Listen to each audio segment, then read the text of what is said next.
ഈ മൂവി നിങ്ങൾ ആരെങ്കിലും കണ്ടിട്ടുണ്ടോ? 70s-ലെയും 80s-ലെയൊക്കെ സിനിമകൾ തേടിപ്പിടിച്ച് കാണുന്ന ഒരാളാണ് ഞാൻ. അങ്ങനെ വളരെ യാദൃശികമായിട്ടാണ് ഈ മൂവി കാണാനിടയായത്.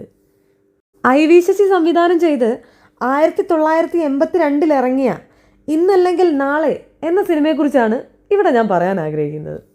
70s-ലെയും 80s-ലെയൊക്കെ സിനിമകൾക്ക് ഒരു പ്രത്യേകതയുണ്ട്.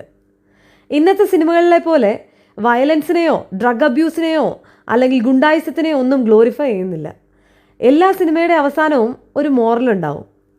ഏതൊരാൾക്കും കാണുമ്പോൾ അവസാനം എന്തെങ്കിലുമൊക്കെ മനസ്സിലിട്ട് ചിന്തിക്കാനുള്ള ഒരു സബ്ജക്റ്റ് ഉണ്ടാകും. നമ്മൾ വിഷയത്തിൽ നിന്ന് തെന്നി മാറുന്നുണ്ടല്ലോ.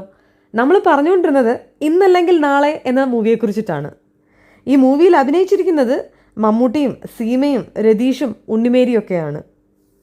ഒരുപാട് വർഷങ്ങൾക്ക് മുൻപ് റിലീസ് ചെയ്തൊരു സിനിമയായിട്ട് പോലും ഇന്നും ഈ ഒരു സമയത്തും പ്രസക്തിയുള്ള ഒരു സബ്ജക്റ്റ് ആ സിനിമയിൽ ചർച്ച ചെയ്യുന്നുണ്ട്. അത് മറ്റൊന്നുമല്ല, നമ്മുടെ പെൺകുട്ടികൾക്ക് വിദ്യാഭ്യാസം കൊടുക്കുക, സ്വന്തം കാലിൽ നിൽക്കാനുള്ള സപ്പോർട്ട് അവർക്ക് കൊടുക്കുക, അതിനുശേഷം അവർക്ക് വിവാഹം ചെയ്തു കൊടുക്കുക. ഇല്ലെങ്കിൽ ഹസ്ബൻഡിൻ്റെ വീട്ടിൽ അവർ ഒരുപാട് അനുഭവിക്കേണ്ടി വരും. സിനിമയുടെ തുടക്കം തന്നെ കാണിക്കുന്നത് അതാണ്. ലാലു അലക്സിൻ്റെ മധു എന്ന ക്യാരക്ടർ 2 പെൺകുട്ടികളുടെ അച്ഛനാണ്. ഭാര്യയുടെ സെക്കൻഡ് ഡെലിവറിക്ക് ഒരാൺകുട്ടിയെ പ്രതീക്ഷിച്ചിരിക്കുമ്പോൾ ഉണ്ടായത് പെൺകുട്ടിയാണെന്ന് അറിയുമ്പോഴുള്ള അയാളുടെ അരിശവും അമർഷവും സിനിമയുടെ സ്റ്റാർട്ടിങ്ങിൽ തന്നെ നമുക്ക് കാണാൻ സാധിക്കും. പിന്നീട് അങ്ങോട്ട് ആ പെൺകുട്ടികളോടുള്ള ഇഷ്ടക്കേടും ദേഷ്യവും അയാൾ സ്വന്തം ഭാര്യയോടാണ് തീർക്കുന്നത്. ഒരച്ഛനെന്ന നിലയിൽ ആ കുട്ടികളോട് ചെയ്യേണ്ട യാതൊരു ഉത്തരവാദിത്തങ്ങളും ചെയ്യാനോ അവരെ സ്നേഹിക്കാനോ അയാൾ ശ്രമിക്കുന്നില്ല. അതിൻ്റെ പേരിൽ ഭാര്യ ആ വീട്ടിൽ ഒരുപാട് അനുഭവിക്കേണ്ടി വരുന്നു. ഭാര്യയുടെ റോൾ ചെയ്യുന്നത് ഉണ്ണിമേരിയാണ്. സത്യത്തിൽ ഉണ്ണിമേരിയുടെ സുശീല എന്ന ക്യാരക്ടർ ഏറ്റവും മികച്ച രീതിയിൽ തന്നെ ഈ സിനിമയിൽ പെർഫോം ചെയ്തിട്ടുണ്ട്.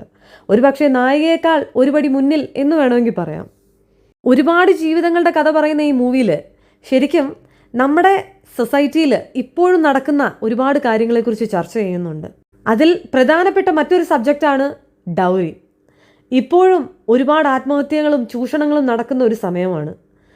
അതേ വിഷയം ഒരുപാട് വർഷങ്ങൾക്ക് മുൻപ് അത്രയും നല്ല രീതിയിൽ തന്നെ ഒരു മൂവിയിലൂടെ ചിത്രീകരിക്കാനായിട്ട് IV ശശിയെ കൊണ്ട് സാധിച്ചു എന്നുള്ളതാണ് ഇതിൽ അപ്രീഷിയേറ്റ് ചെയ്യേണ്ട ഒരു കാര്യം. ഇന്നും ഒരു വിവാഹം ഉറപ്പിക്കുമ്പോൾ സ്ത്രീധനം കണക്ക് പറഞ്ഞ് ചോദിക്കുന്ന ഫാമിലീസ് ഒരുപാടുണ്ട്. അത് അന്നും ഇന്നും മാറ്റമില്ലാതെ തുടരുന്നു എന്നുള്ളതാണ് സങ്കടകരമായിട്ടുള്ളൊരു കാര്യം. ക്ലൈമാക്സ് കുറച്ച് വിഷമിപ്പിക്കുന്നതാണെങ്കിലും ചർച്ച ചെയ്യുന്ന വിഷയം സമകാലീന പ്രസക്തി ഉള്ളതായതുകൊണ്ട് തന്നെ വർത്ത് വാച്ചിങ് എന്ന് വേണമെങ്കിൽ പറയാം.